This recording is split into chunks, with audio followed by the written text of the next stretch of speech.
తిరుపతి జిల్లాలో మామిడి రైతులకు తీరని కష్టం వచ్చింది. ఈ సంవత్సరం అధిక దిగుబడి ఉన్నా కొనేందుకు ఎవరూ ముందుకు రావడం లేదని రైతులు ఆవేదన వ్యక్తం చేస్తున్నారు.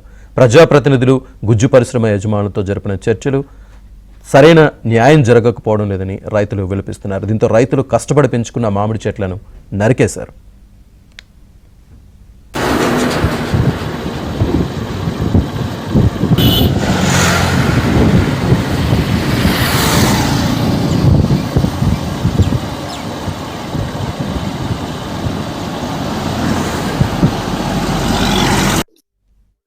జిల్లాలో మనకు 80,000 హెక్టార్లలో మామిడి సాగులో ఉంది. ఇందులో వచ్చేసి మన తిరుపతి జిల్లాకు సంబంధించి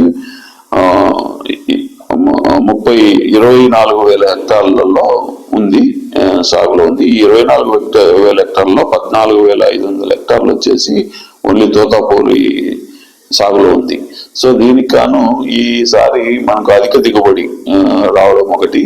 పోతే ఫుడ్ ప్రాసెసర్స్ కంపెనీలు వారి దగ్గర లాస్ట్ ఇయర్ అంతకుముందు సంవత్సరం ఉన్నటువంటి పల్పు మిగిలిపోవడం వలన కొద్దిగా ఇబ్బందులు ఎదురవుతున్నాయి. ఇందులో భాగంగా ప్రభుత్వం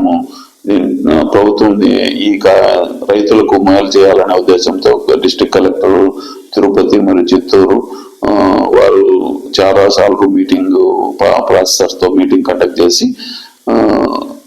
కండక్ట్ చేసిన తర్వాత ప్రభుత్వానికి నివేదించి ప్రభుత్వం నుంచి కొంత సహాయం ఉంటే మంచిది అనే ఉద్దేశంతో తెలియజేయడం వలన ప్రభుత్వము చంద్రబాబు నాయుడు గారు, గౌరవ ముఖ్యమంత్రి చంద్రబాబు నాయుడు గారు సో దీని మీద ఇనిషియేషన్ తీసుకొని మనకు రైతుకు 4 రూపాయలు ప్రభుత్వం నుంచి ఇచ్చేటట్టుగా రైతుకు ఏర్పాటు చేయడం జరిగింది. 8 రూపాయలు వచ్చేసి ప్రాసెసర్స్, ఫుడ్ ప్రాసెసింగ్ కంపెనీస్, 4 రూపాయలు గవర్నమెంట్ రైతుకు చెల్లించే విధంగా చేయడం జరిగింది.